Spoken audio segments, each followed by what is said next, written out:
मासूम भाई सीनियर कलाकार हैं, बहुत अच्छा गाते हैं, लेकिन बदमाशी के अगर आप बैन कर रहे हो यूथ के लिए तो वो अच्छी चीज है। गया गया री सासू जी थारा राज जमाना आया बहुआ का, न गाड़ी में चलूंगी न मोटर में चलूंगी, न गाड़ी में चलूंगी न मोटर में चलूंगी, ठाके बाबा का निशान में पैदल चलूंगी। आज जो लड़कियां डांस कर रही है ना वो बेहद गंदा कर रही है, उससे हमारी हरियाणवी संस्कृति खराब हो रही है। नमस्कार, मैं निजान आप सभी का रोहतक की बात में स्वागत करता हूं। आज खास मुलाकात में हमारे खास मेहमान है ईशू जहांगीर जी, जो भजन गायिका है और हरियाणवी भी इनके सॉन्ग्स आ चुके हैं।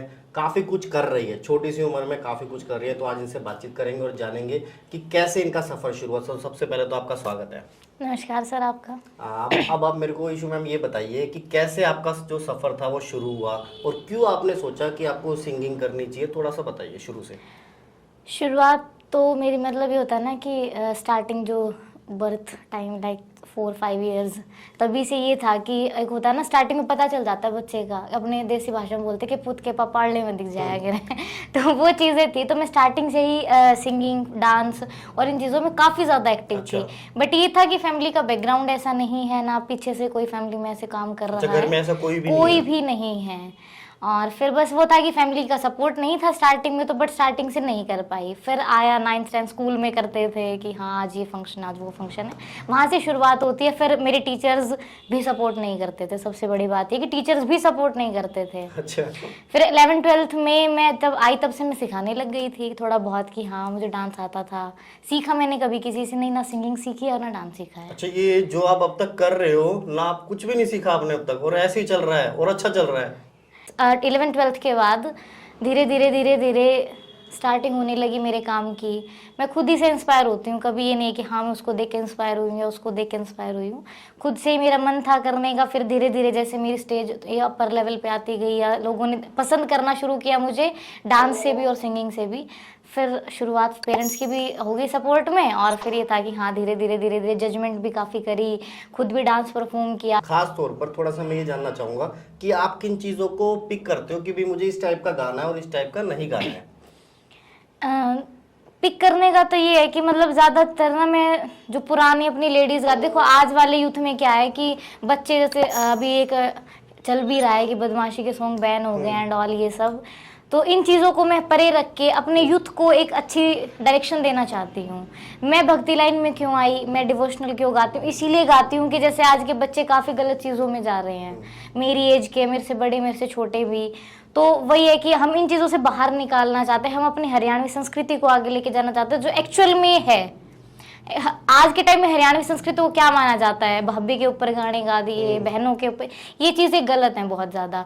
एक्चुअल में जो हमारी हरियाणवी संस्कृति हम उसको आगे लेके जाना चाहते हैं, इसलिए मैंने डिवोशनल लाइन को चूज़ किया था।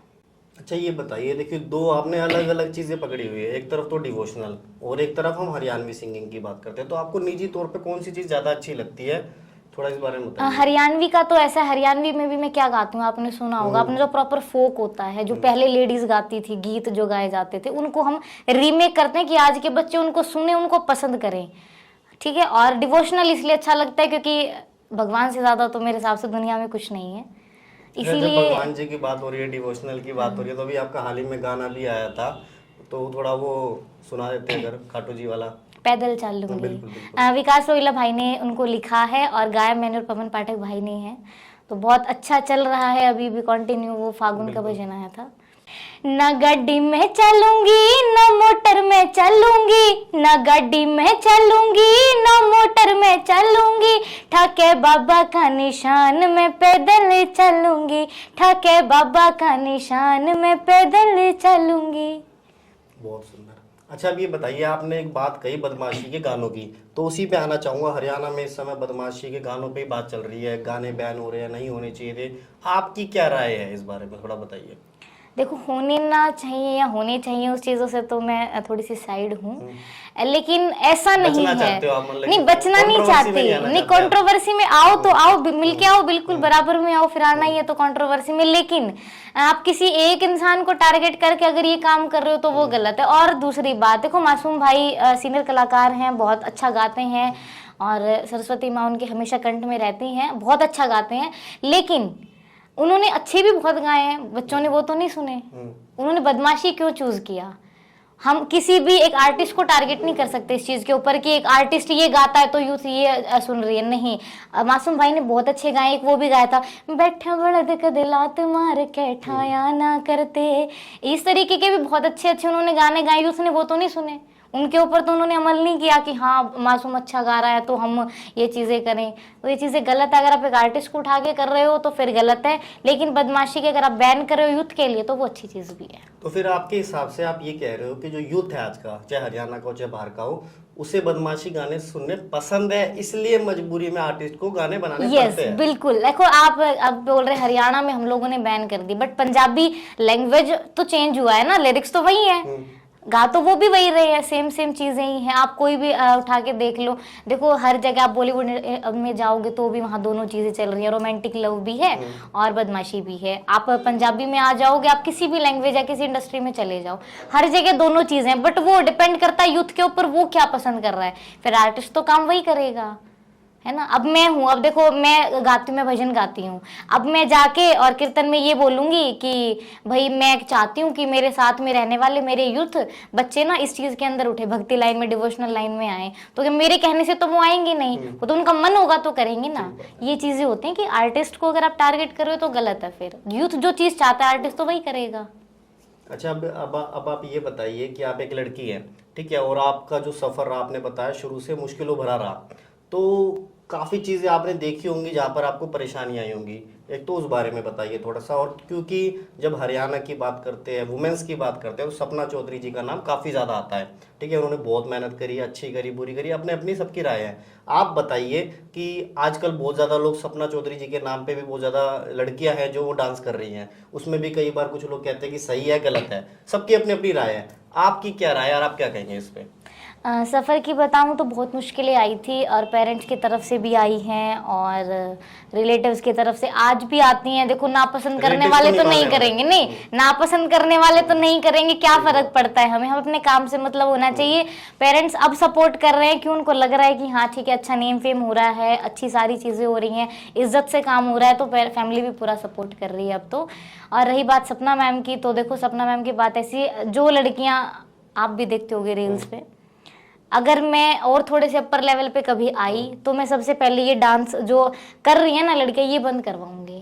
क्यों? क्योंकि सपना मैम ने जो किया वो बहुत अच्छा किया, ठीक है। देखो वो सबकी अपनी अपनी राय होती है, कौन किस नजर से किसको देखता है हमें नहीं पता उस चीज का, बट आज जो लड़कियां डांस कर रही है ना वो बेहद गंदा कर रही है, उससे हमारी हरियाणवी संस्कृति खराब हो रही है। यूथ हमारी जो लड़कियां हैं, मतलब आप देखोगे लाइव शोज के अंदर, गौशाला के प्रोग्राम्स में हरियाणवी जो ये डांस कार्यक्रम में भी यही हो रहा है, ऐसी चीजें हो रही है कि हमें खुद ये शर्म आती है कि बताओ एक लड़की होकर के वो कैसे क्या परफॉर्म कर रही है। अच्छा, ये मैंने आपके कुछ एक दो गाने और अच्छे अच्छे सुने थे जो काफी वायरल है, जैसे जमाना आया बहुआ का, और एक था बुड्ढी नू मटके, तो ये भी थोड़े सुनाने थे तो लोगों को फिर से यादें ताजा हो जाती। गया गया रे सासू जी थारा राज, जमाना आया बहुआ का, गया गया रे सासू जी थारा राज, जमाना आया बहुआ का। ये वैसे हमने किया तो ऐसा था कि आज के टाइम में चल रहा है ना सास बहू की लड़ाइयाँ, उसने उसको मार दिया, उसने वो कर दिया, तो उस चीज़ के ऊपर हमने थोड़ा सा इसको ट्रांसफॉर्म किया था। पहले ये गीत था पुराने टाइम में जो अपनी दादी गाती थी, उसको हमने थोड़ा सा अपने इस जो आज के टाइम में बच्चे सुनते हैं, यूथ सुनता है, उसमें थोड़ा ट्रांसफॉर्म किया और फिर हमने ये रिलीज किया था। अच्छा, जैसे आपने बताया कि सास बहू की लड़ाई होती रहती है, तो अब आगे जाके आपकी भी शादी होगी, तो उसके लिए आपने क्या सोचा कि आपको आइडियल सास कैसी होती है, कैसी सोचते हो कि मेरी सास ऐसी होनी चाहिए? आज पति की बात नहीं करेंगे। अच्छा, पति की बात नहीं करनी, नहीं पति की करना भी मत कि पता नहीं होता कब पलट जाते हैं पति। ठीक है, सास की बात ऐसी देखो, सपोर्टिव होनी चाहिए सास मेरी, जैसे इन फ्यूचर जब भी मेरी शादी होगी सपोर्टिव सास हो, और पति सपोर्ट करे ना करे कोई फर्क नहीं पड़ता, बट सास का सपोर्ट होना जरूरी होता है, क्योंकि देखो बड़ों का आशीर्वाद है तो सब कुछ है जीवन में, तो सास का सपोर्ट होना जरूरी है। सास मेरे साथ घुल मिल के रहे, और फिर वही आज वाली लड़कियां कहती कि सास ऐसे नहीं रहती वैसे नहीं रहती, हमारा खुद का बिहेव भी डिपेंड करता है उसके ऊपर कि हम कैसे सामने वाले को ट्रीट कर रहे हैं। देखो सास भी माँ ही होती है, वो पति की है या किसी की, वो है तो मम्मी हमारी, आगे जाके रहना तो उन्हीं के साथ है आपको, तो उनको अगर अपनी मम्मी की तरह ट्रीट करोगे तो ज्यादा बेटर रहेगा।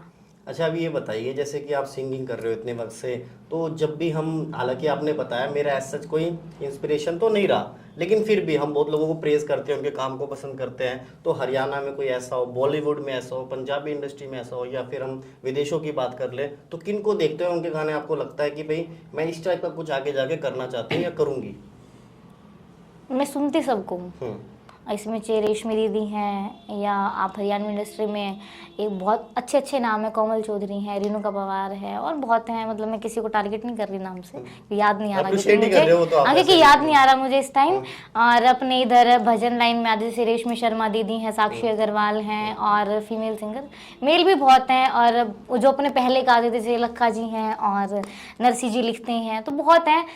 तो सुनती सबको हूँ मैं, बट ऐसा जिसकी जो चीज़ मुझे पसंद आ जाए ना, कि हाँ ये चीज़ मतलब हमारे यूथ के लिए, मैं स्पेशली बताऊँ, मैं यूथ के लिए ज़्यादा काम करती हूँ, क्योंकि यूथ बहुत अपना ख़राब होता जा रहा है।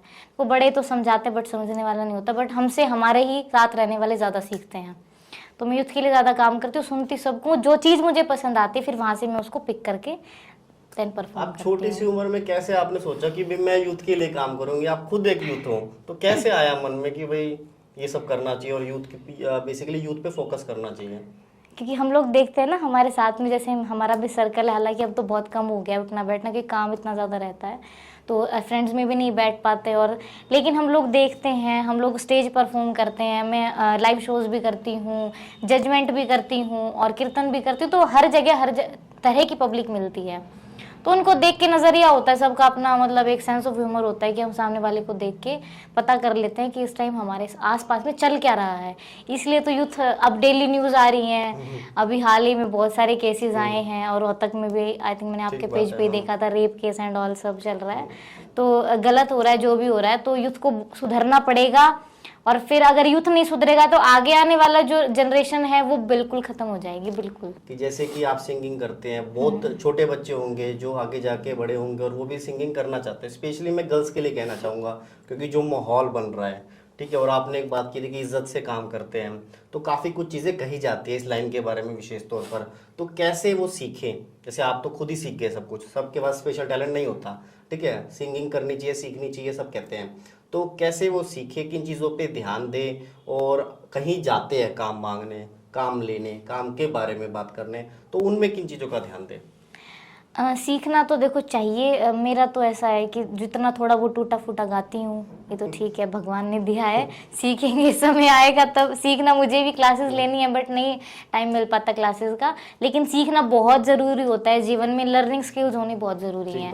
रही बात काम लेने की, अब देखो वैसे तो सबका अपना लक और ये चीज़ें होती है, मेहनत होती है, काम, और साथ में गर्ल्स के लिए स्पेशली कहूँगी, भाई आप जहाँ भी जाओ अपने साथ अपने किसी बड़े को ज़रूर लेकर के जाओ, क्योंकि बहुत चीज़ें गलत चल रही हैं। अब हम जैसे तो संभल गए, अब तो हमारे एक अलग ही स्टेज आ गई है, हम लोग तो संभल गए, लेकिन आप जो मुझसे छोटे हैं उनको कहूँगी अपने साथ किसी न किसी को ज़रूर रखो, वो चाहे बॉय हो चाहे गर्ल हो, कोई भी हो, खतरा दोनों को रहता है और हर फील्ड में रहता है। आप कॉलेज में चले जाओ, स्कूल में चले जाओ, आप ट्यूशन के लिए जा रहे हो, आप अदर किसी फील्ड में काम कर रहे हो, आप कंपनी में काम कर रहे हो, हर जगह दिक्कत है। आजकल तो वैसे भी बेटियां घर में ही सुरक्षित नहीं है, तो बाहर तो फिर क्या ही बोले हम किसी के लिए। अच्छा, मेरा आपसे आखिरी सवाल ये है कि आप युवाओं को बेसिकली क्या मैसेज देना चाहेंगे?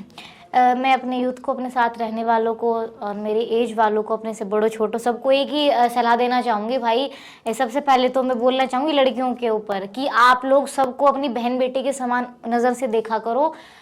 ज़रूरी नहीं है कि हर जगह लड़के ही गलत होते हैं, लड़कियां भी गलत होती हैं, वो है, ये चीज़ मैंने देखी है, अभी भी MDU में अपने इधर बहुत देखते हैं हम। तो सबको ये कहना चाहूँगी, भाई सबको अपने फैमिली तरीके से ही ट्रीट किया करो। ये नहीं है कि वो किसी और की बहन बेटी है तो आप उसको गलत नज़र से देखोगे या उसके साथ गलत ट्रीट करोगे, तो तरीके से रहा करो। और यूथ प्लीज़ आप अपने पैशन को फॉलो करो, जहां आपका मन है जल्दी से सक्सेस हो जाओ। सरकार को भी कहना चाहूंगी कि आपको भी अपना प्रशासन, अपने कानून थोड़े से और ज़्यादा टाइट करने पड़ेंगे कि लड़कियां कहीं भी सेफ नहीं है। वो बाहर ट्यूशन के लिए जा रही हैं, किसी अपने इवेंट में जा रही हैं, या वो कहीं पढ़ने जा रही हैं, कॉलेज है, स्कूल है, कहीं पर भी लड़कियां सेफ नहीं है। तो प्लीज़ आप लोग थोड़ा सा अपनी तरफ से प्रशासन को टाइट कीजिए हर जगह पे। और हर मतलब अब तो मेरे हिसाब से ऐसा होता है कि मुझे कहीं भी पुलिस प्रशासन नहीं दिखता है शहर में, क्योंकि मैं भी बहुत ज़्यादा ज़्यादा अब मेरा बाहर निकलना हो गया है। तो प्लीज़ सरकार से मेरी गुजारिश है कि प्लीज़ अपने प्रशासन को टाइट कीजिए और जितने भी केसेस आपके सामने आते हैं इनको सोल्व कीजिए। आप लोग इनको ऐसे डिस्क्लोज कर देते हो जैसे कुछ हुआ ही नहीं था।